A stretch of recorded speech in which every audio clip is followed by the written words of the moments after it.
اللہ کے رسول حضرت محمد مصطفیٰ صلی اللہ علیہ وآلہ وسلم بار بار امام حسین کو بلند کر کے دنیا کو یہ بتاتے تھے کہ یہ حسین مجھ سے ہے اور میں اس حسین سے۔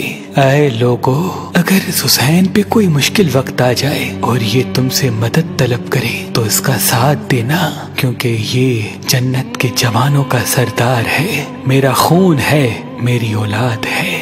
لیکن افسوس، ابھی رسول اللہ کی رحلت کو تھوڑا وقت ہی گزرا تھا کہ کربلا کے میدان میں ایک طرف 9 لاکھ کا مجمع تھا تو دوسری طرف وہ حسین جس کو اللہ کے رسول اپنے کندھوں پہ سوار کرتے تھے۔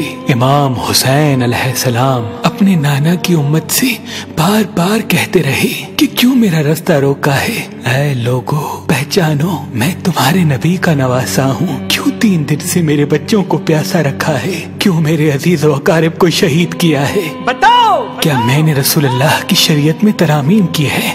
کسی انسان کا حق کھایا ہے؟ کسی انسان پہ ظلم کیا ہے؟ اتنے میں فوج یزید ایک آواز میں کہنے لگی، اے حسین، ہم سب تجھے تیرے بابا علی کے بغض میں قتل کر رہے ہیں تاکہ یزید ہماری جھولیاں دولت سے بھر دے۔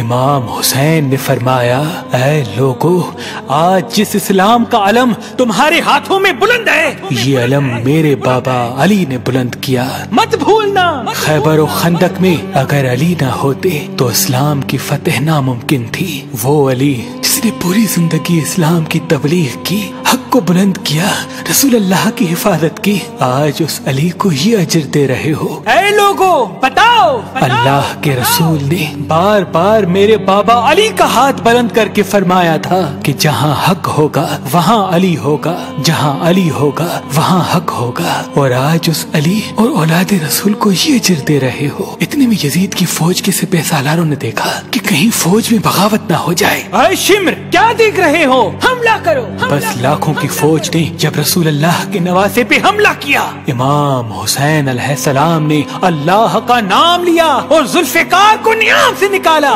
تاریخ گواہ ہے، ایک طرف لاکھوں کا مجمع اور ایک طرف 3 دن کا بھوکا پیاسا حسین ابن علی۔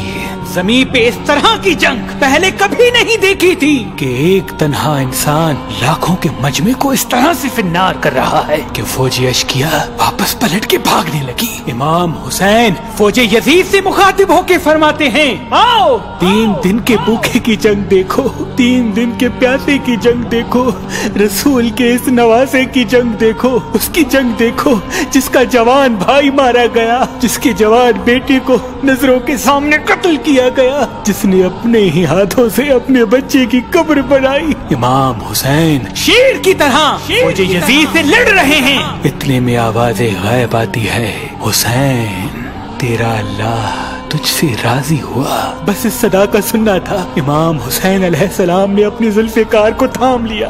اتنی میں عمر بن سعد کہتا ہے، شمر، کیا دیکھ رہے ہو؟ یہ علی کا شیر ہے، اس کو مات دینا ناممکن ہے، جاؤ خیموں کو آگ لگا دو۔ بس کچھ ظالموں نے بیبیوں کے خیموں کو آگ لگا دی اور کچھ امام حسین کو دور سے تیر مارنے لگے۔ امام حسین کبھی بیبیوں کے خیموں کی طرف بڑھتے ہیں، کبھی فوج کی طرف جاتے ہیں۔ عمر بن سعد اور شمر نے فوج کو 4 حصوں میں تقسیم کر دیا اور یہ کہا کہ کوئی بھی حسین کے قریب نہ جائے، جس کے پاس جو چیز ہے وہ دور سے حسین کو مارے۔ جس کے پاس نیزہ تھا اس نے نیزہ مارا، جس کے پاس تیر تھے وہ تیر مارتا رہا، جس کے پاس برچیاں تھی وہ برچیاں مارنے لگا۔ تاریخ نے لکھا جس کے پاس مارنے کے لیے کچھ نہ تھا وہ کربلا کی گرم زمین سے مٹی اٹھا کے امام حسین کی طرف پھینکتا رہا۔ امام حسین کے جسم مبارک پہ ہزاروں زخم لگتے رہے، آپ کے جسم مبارک پر اتنے تیر تھے کہ آپ کا جسم مبارک نظر تک نہیں آ رہا تھا۔